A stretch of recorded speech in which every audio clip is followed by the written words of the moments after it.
নমস্কার বন্ধুরা, হাসি খুশি রান্নাতে আপনাদের সবাইকে স্বাগত। আজকে আমি আপনাদেরকে পান্তা ভাতের রেসিপি করে দেখাবো। কাল রাতে আমি অল্প ভাত জলে ভিজিয়ে রেখেছি, সেই ভাতটা আমি কী দিয়ে খাবো সেটাই আপনাদের সঙ্গে শেয়ার করব। পুরো ভিডিওটা প্রথম থেকে শেষ অবধি দেখবেন।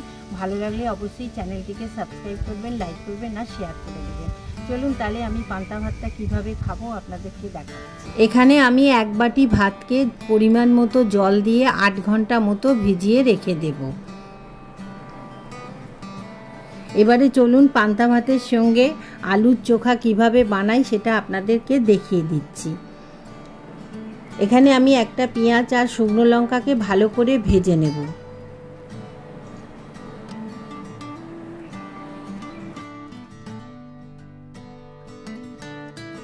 এবার ওই পেঁয়াজ আর লঙ্কা কুচিটাকে দিয়ে আমি আলুগুলোকে ভালো করে মেখে নেব।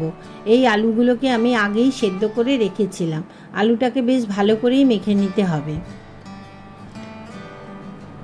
দেখুন আমার আলুর চোখাটা পুরো তৈরি হয়ে গেছে।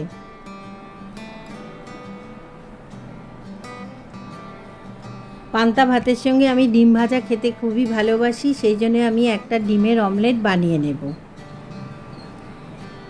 এখানে আপনারা মাছ ভাজাও খেতে পারেন, মাছ ভাজা দিয়েও পান্তা ভাত খেতে খুবই ভালো লাগে। পান্তা ভাতের সঙ্গে বড়া খেতেও খুব ভালো লাগে। এখানে আমি দুটো পেঁয়াজকে কেটে নিয়ে বেসন দিয়ে ভালো করে ভেজে নিয়েছি। আপনারা এখানে অন্য বড়াও খেতে পারেন। পেঁয়াজিটাকে আমি ভালো করে উল্টে পাল্টে ভেজে নেব। দেখুন আমার পেঁয়াজিগুলো ভাজা হয়ে গেছে। এবার আমি একটা পাত্রে তুলে রাখবো। সারা রাত ধরে যে ভাতটা আমি ভিজিয়েছিলাম সেটা দেখুন কত সুন্দর নরম হয়ে গেছে।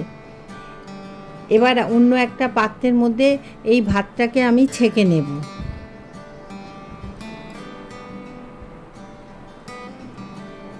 ভাতটা ছাকার পর ভালো করে এটাকে চটকে নিতে হবে। আর এখানে আমি একটা গন্ধরাজ লেবু ব্যবহার করেছিলাম। লেবুটাকে আমি ভালো করে রস বার করে ভাতের সঙ্গে মেখে নেব। পান্তা ভাত দেখবেন গরমকালে খেতে খুবই ভালো লাগে।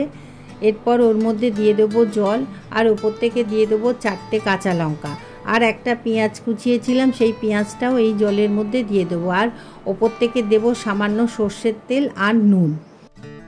এবার আমি পান্তা ভাতের থালিটা সাজিয়ে নেব। এখানে আমি দেব আলুর চোখা আর যে পেঁয়াজিটা ভেজেছিলাম সেই পেঁয়াজিটা আর ডিমের অমলেটটা। দেখুন আমার পান্তা ভাতের থালিটা সাজানো হয়ে গেছে।